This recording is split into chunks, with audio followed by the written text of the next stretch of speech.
After a family get-together, I checked my bank account and it was completely empty. I asked my husband, Ray, what happened?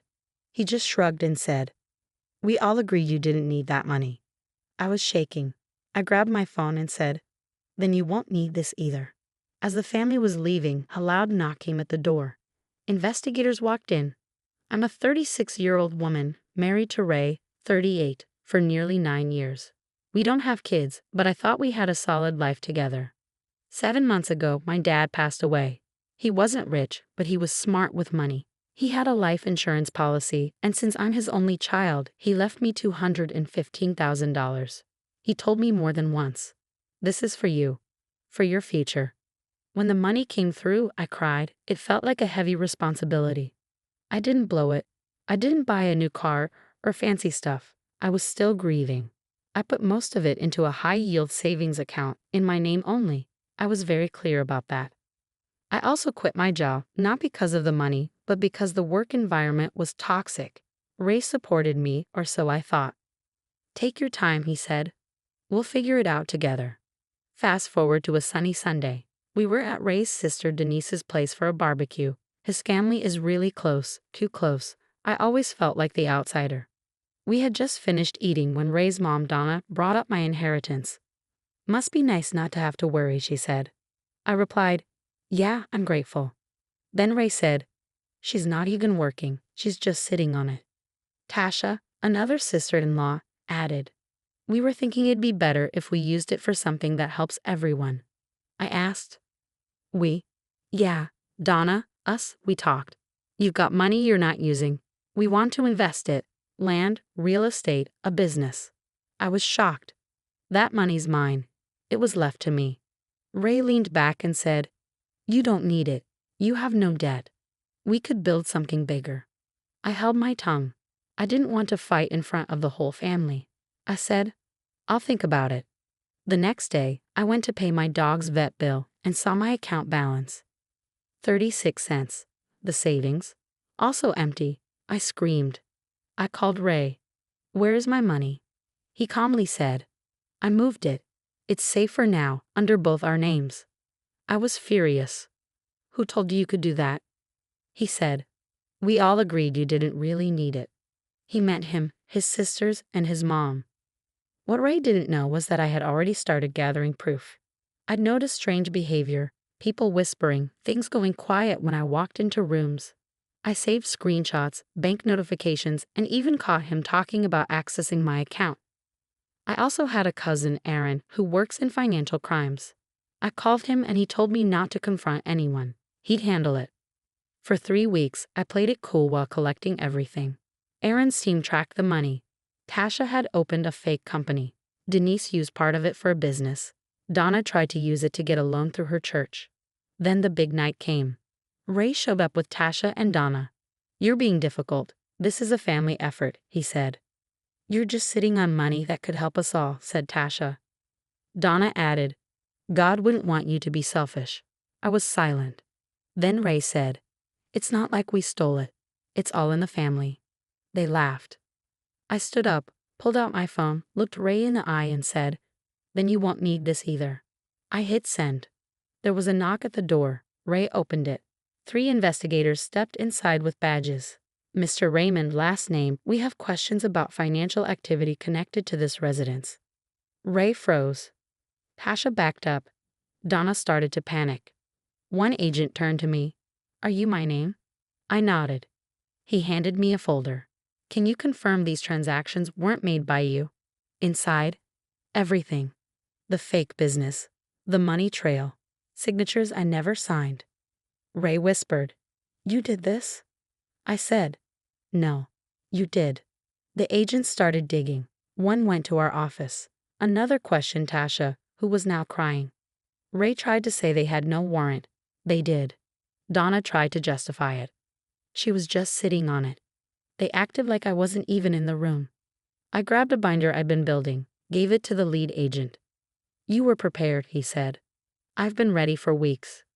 Inside, Ray's messages, Donna's threats, Denise's fake withdrawals. It wasn't just theft, it was organized. Then the agents discovered something worse. Ray had opened credit lines in my name. Almost $80,000 in loans without me knowing. Tasha snapped. I told you she'd find out. Donna yelled at her. Ray tried to walk it back. It's not a big deal. We can fix this.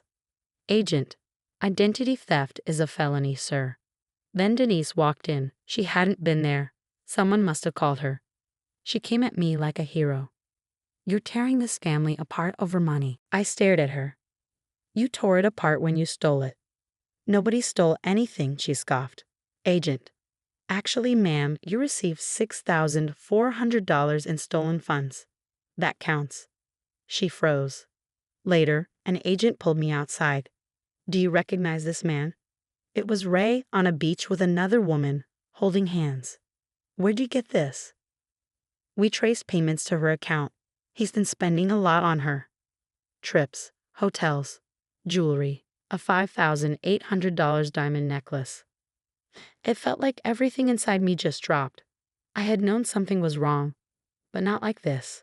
Her name was Stacy, and she wasn't just some girl Ray was seeing on the side. She was a co-signer on one of the secret bank accounts where my money had been moved. That meant he wasn't just cheating. He was planning a future with her, using my money. I stood in the yard staring at the street. Cars passed by like nothing was happening. Inside the house, people were still yelling. Outside, my world was spinning. One of the agents said, "We've seen this before. He was probably going to drain your money and leave you." I asked, "So what now?" He said, "Now we dig deeper." Then they started going through our shared laptop. Someone found a hidden folder. It was locked, but they cracked it open. Inside were PDF files, personal documents, not just mine.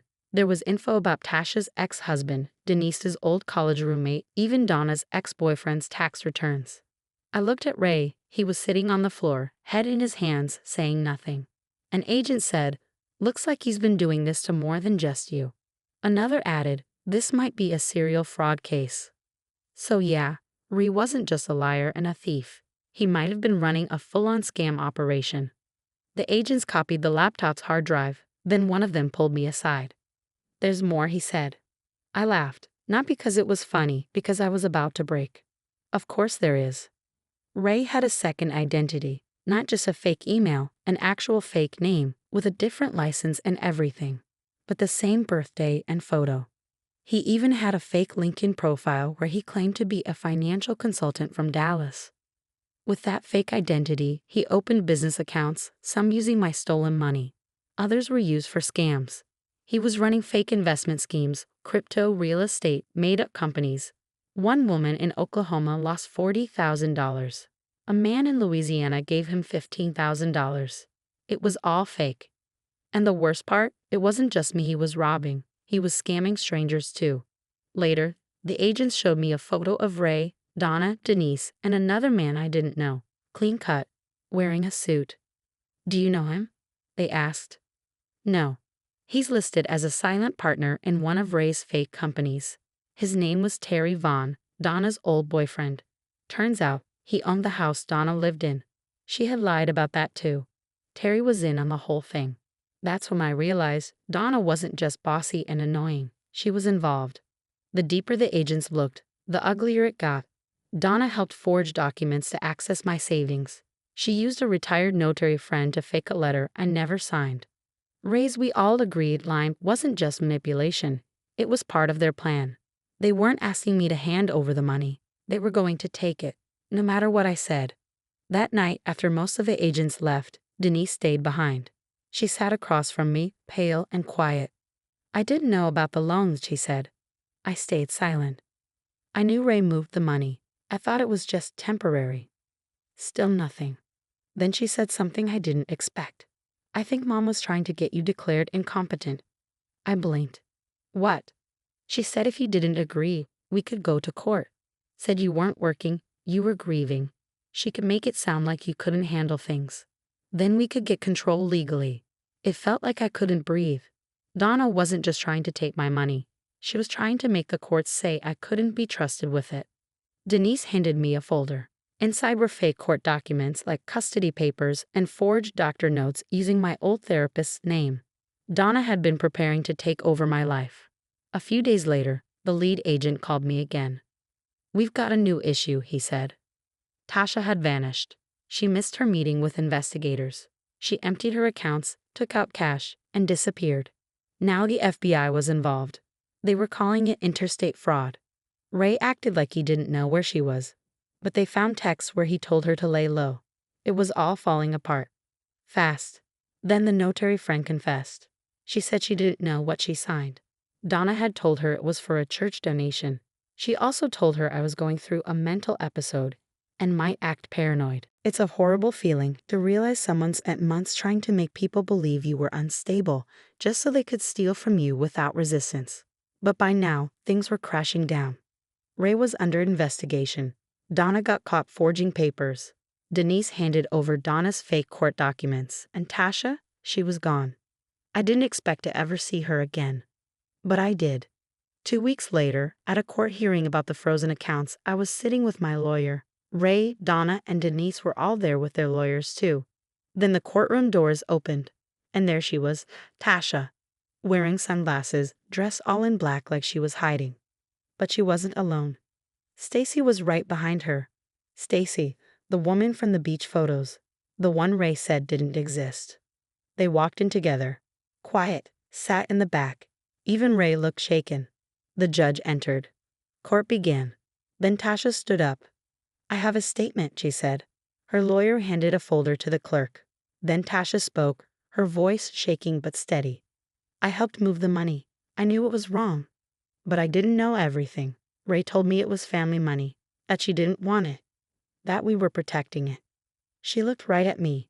"I didn't know he was planning to run, that he had someone else, that it was all a lie." Then she nodded towards Stacy.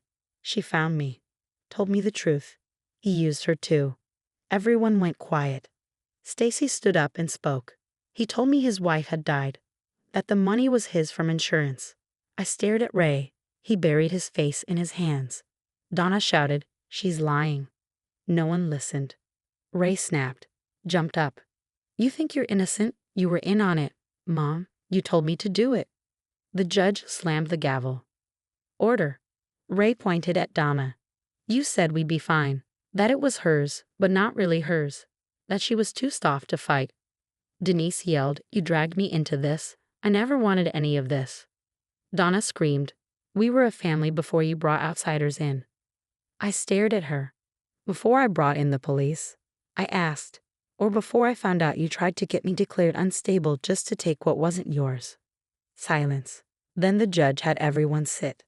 The agent read out the full list of crimes: fraud, identity theft, forgery, conspiracy, and more. Courtroom chaos. Ray and Donna were taken out. They didn't even look at me. Denise cried. Tasha looked like she could finally breathe. Outside the courtroom, Stacy came up to me. "I'm sorry," she said. "He lied to me too." I nodded. "I know." She pulled out a necklace, one I recognized from the account logs. Expensive. She pressed it into my hand. "He bought this with your money. You should have it." I looked at it, then dropped it into the trash. Ray took a plea deal. He's in prison, but not for long enough.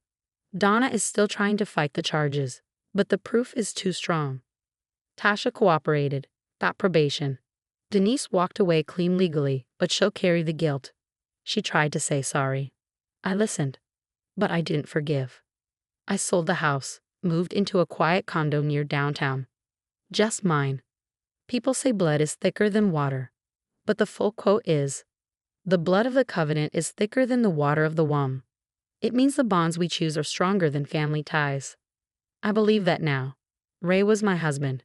Donna called me daughter-in-law. Tasha and Denise called me sister. But when it came down to it, none of them hesitated to lie, steal, and try to silence me to get what they wanted. I grieved my dad twice, once when he died, and again when they tried to erase his last gift to me. But they didn't win, and they never will.